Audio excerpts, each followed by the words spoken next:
around this time, what was birth control availability like?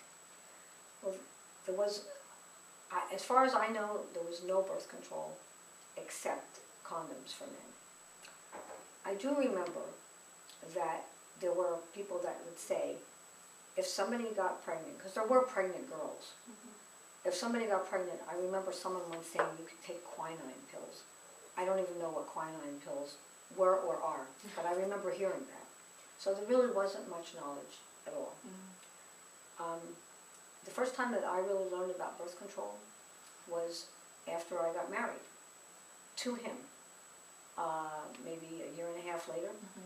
And I remember going to a gynecologist, which I knew nothing about either, and him telling me that there was such a thing as birth control pills now, and he showed me a little package, round, and the thing rotated around, so you'd have one a day or whatever it was. And that's when I learned about it for the first time.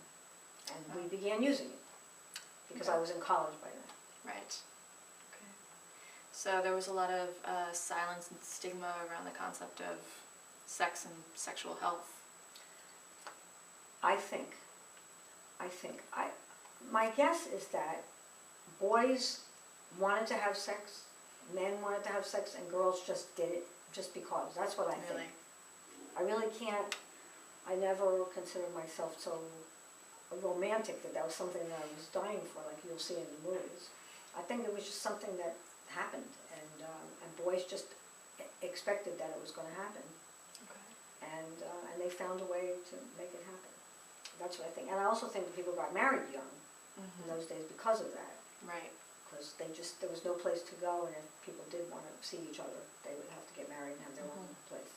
So I was young when I got married, and that's probably why. Okay. Once you were on birth control, did your birth control ever fail? Yeah. It did. I was using birth control. Well, it depends on the type of birth control you're talking about, too. Okay.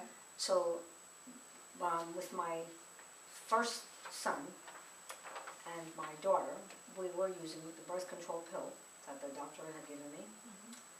And then, interesting, after my daughter was born, I met a woman at work who happens to be Catholic. And she told me that she learned about this great birth control at the church, that you would take your temperature every day. She said, this is so good, and you're not putting any chemicals in your body, and it's guaranteed to work.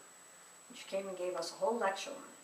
Okay. So you buy this certain thermometer, which has the numbers big, and you get paper, graph paper, and you chart. And okay, I'm doing this for, I don't remember exactly how long, but 2 years after my daughter was born, that birth control method failed.